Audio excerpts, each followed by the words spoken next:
LL1 parser हमारा चल रहा है और LL1 पार्सर हमारी एम्बिगस फ्री ग्रामर पे काम करता है। और एम्बिग्यूटी इन 4 चीज़ों का नाम है। अगर ये चारों चीज़ें ग्रामर में सही हैं तो इसका मतलब हमारी ग्रामर में कोई एम्बिग्यूटी नहीं है और LL1 पार्सर उस ग्रामर पे वर्क करेगा। लेकिन अगर ये चारों चीज़ें या चारों में से कोई एक भी चीज़ ग्रामर में मौजूद होगी तो हमारी ग्रामर एम्बिगियस ग्रामर कहलाएगी और इस एम्बिगियस ग्रामर पे LL1 पार्सर काम नहीं करेगा। तो प्रेसिडेंस ऑर्डर और एसोसिएटिविटी ऑर्डर ये 2 काम हमने कर लिए हैं। एसोसिएटिविटी ऑर्डर सही कर लिया और प्रेसिडेंस ऑर्डर ग्रामर के अंदर सही कर लिया। तो अब हमारी फाइनल शक्ल जो आई थी ग्रामर की वो ये थी। अब बाकी 2 चीज़ों के लिए, बाकी 2 चीज़ें कौन सी रह गई हमारी? एक रह गया लेफ्ट रिकर्जन और एक रह गया लेफ्ट फैक्टरिंग। इन दोनों के लिए अब हम अपनी अपडेटेड ग्रामर को लेकर चलेंगे और अपडेटेड ग्रामर हमारी ये है जिसमें हमने एसोसिएटिविटी ऑर्डर भी सही कर दिया और प्रेसिडेंस ऑर्डर भी सही कर दिया। तो एसोसिएटिविटी के हिसाब से जो एम्बिग्यूटी आ रही थी वो भी खत्म हो गई, प्रेसिडेंस के हिसाब से जो एम्बिग्यूटी आ रही थी वो भी खत्म हो गई। ये है अब हमारी अपडेटेड ग्रामर जिसमें 2 चीज़ें बिल्कुल सही हो गई हैं, एसोसिएटिविटी ऑर्डर भी और प्रेसिडेंस ऑर्डर भी। बाकी 2 चीज़ों के लिए हम इस वाली अपडेटेड ग्रामर को लेकर चलेंगे। तो अगली बात आ गई हमारी remove left recursion, remove left recursion. अच्छा, इस बात को हम ऐसे समझते हैं कि मिसाल के तौर पे हमारी ये प्रोडक्शन है ना, जैसे ई प्रोड्यूसेस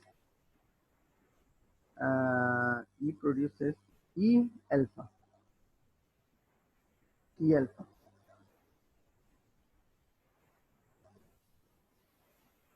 या चलें अल्फा के लिए मैं ए ले लेता हूँ।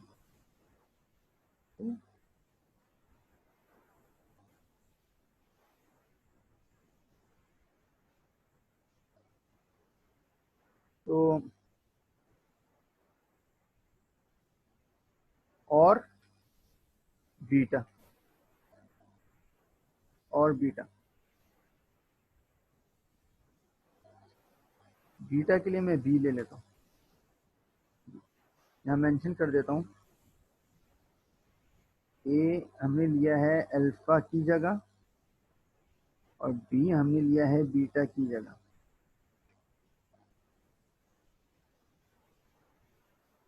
तो ये जो ए लिखा हुआ है इट मीन्स यहाँ पे अल्फा लिखा हुआ है और ये जो बी लिखा हुआ है इट मीन्स यहाँ पे बीटा लिखा हुआ है।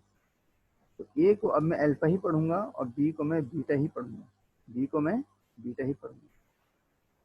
तो मिसाल है कि हमारे पास कोई ये प्रोडक्शन है, ई की 2 प्रोडक्शन हैं, ई अल्फा और बीटा। अच्छा, तो अब मैं इस वाली प्रोडक्शन की बात कर रहा हूँ, सिर्फ इस वाली प्रोडक्शन की बात कर रहा हूँ। अगर मैं इसको इस फॉर्म में लिखना चाहूँ,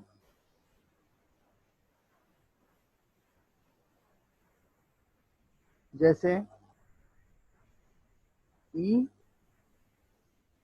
हमारा स्टार्टिंग सिंबल हो गया या ई हमारा नॉन टर्मिनल हो गया, इसको मैं कह रहा हूँ कि ये एक फंक्शन है। मैं सिर्फ आपको रिकर्जन समझाना चाह रहा हूँ बस, सही है? और रिकर्जन में प्रॉब्लम क्या आ रही है वो बताना चाह रहा हूँ। सपोज ये जो स्टार्टिंग सिंबल है ई जो कि एक नॉन टर्मिनल है, इसको मैंने एक फंक्शन माना, इसको मैंने एक फंक्शन माना।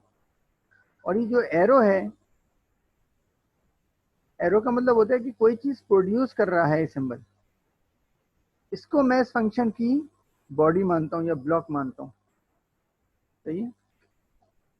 तो ये जो कुछ प्रोड्यूस हो रहा है ये इस ब्लॉक के अंदर मैं लिखने जा रहा हूँ। सही है?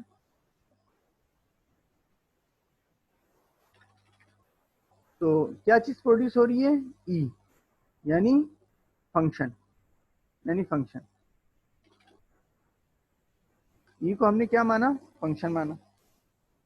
और ये आगे जो अल्फा है, मैं ये कह रहा हूं कि ये कुछ इंस्ट्रक्शंस हैं, कुछ भी इंस्ट्रक्शंस हैं। मैं अपने इस ग्रामर को, रूल को प्रोग्राम की शक्ल में लिख रहा हूँ। इस प्रोडक्शन को, ई प्रोड्यूसेस ई अल्फा को प्रोग्राम की शक्ल में लिख रहा हूँ। तो मैंने इस नॉन टर्मिनल को, जो कि कैपिटल ई है, इसको एक फंक्शन मान रहा हूँ, और ये जो एरो है ये ब्लॉक है इस फंक्शन का, और इस ब्लॉक के अंदर क्या चीज लिखनी है मुझे, ई यानी फंक्शन, और आगे क्या है, अल्फा। अल्फा को मैं कह रहा हूँ ये कुछ भी इंस्ट्रक्शंस हैं एक्स वाई जी, चाहे एक इंस्ट्रक्शन है चाहे 1000 इंस्ट्रक्शंस हैं, ये जितनी भी इंस्ट्रक्शंस हैं इनको मैंने अल्फा बोला है। सही है, तो यहाँ पर मैं अल्फा लिख रहा हूँ आगे, यहाँ मैंने अल्फा लिख दी, और यहाँ पे हमारी इंस्ट्रक्शन खत्म हो गई फॉर एग्जाम्पल। तो मैंने जस्ट इस रूल को एक प्रोग्राम की शक्ल दी है रिकर्जन को समझाने के लिए बस। तो आप देख सकते हैं कि इस रूल में रिकर्जन अकर हो रही है कि ये फंक्शन जब एक दफ़ा कॉल किया जाएगा तो ये अपनी बॉडी के अंदर आएगा, और बॉडी के अंदर दोबारा इस फंक्शन को कॉल किया जा रहा है, तो ये रिकर्सिवली बार बार अपने आप को कॉल कर रहा है। सही है, ये बात क्लियर हो गई कि हमने इस ग्रामेटिकल रूल को एक फंक्शन की शक्ल दी है, एक प्रोग्राम की शक्ल में लिखा है, जिसमें कैपिटल ई जो कि एक नॉन टर्मिनल है इसको हमने फंक्शन माना, जो एरो है इसको हमने मेथड का ब्लॉक माना, और मेथड के ब्लॉक के अंदर हम क्या लिख रहे हैं, जो चीज प्रोड्यूस हो रही है। तो प्रोड्यूस क्या हो रहा है, कैपिटल ई, तो कैपिटल ई हमारा फंक्शन है, हमने फंक्शन माना है इसको, तो फंक्शन ब्लॉक के अंदर लिख दिया। और अल्फा, अल्फा को हम कह रहे हैं कि ये इंस्ट्रक्शंस हैं, कुछ भी एक्स वाई जी कोई भी इंस्ट्रक्शंस हैं प्रोग्राम की, उनको मैं अल्फा कह रहा हूँ। ये इफ एल्स भी हो सकता है, ये फॉर लूप भी हो सकता है, ये एरे भी हो सकता है, ये कोई और चीज भी हो सकती है। तो इसको मैंने इंस्ट्रक्शंस कह रहा हूँ। तो इंस्ट्रक्शंस कॉल हो, इंस्ट्रक्शंस लिखी है फंक्शन कॉल होने के बाद ब्लॉक के अंदर, मेथड के ब्लॉक के अंदर। अब आप देख सकते हैं कि इसमें प्रॉब्लम आपको नजर ये आ रही है कि अगर ये फंक्शन एक दफा कॉल कर लिया गया, एक दफा भी फंक्शन ये कॉल कर लिया गया, तो ये रिकर्सिवली अपने आप को कॉल करता रहेगा, और इनडेफिनेटली टाइम के लिए अपने आप को कॉल करता रहेगा। इनफाइनाइटली रिकर्जन चलती रहेगी, और ये रिकर्जन कभी भी नहीं रुकेगी। ये बात आपको यहाँ पे नजर आ रही है। तो ये प्रॉब्लम ये नजर आ रही है कि एक फंक्शन ये अगर कॉल कर लिया गया एक दफा भी,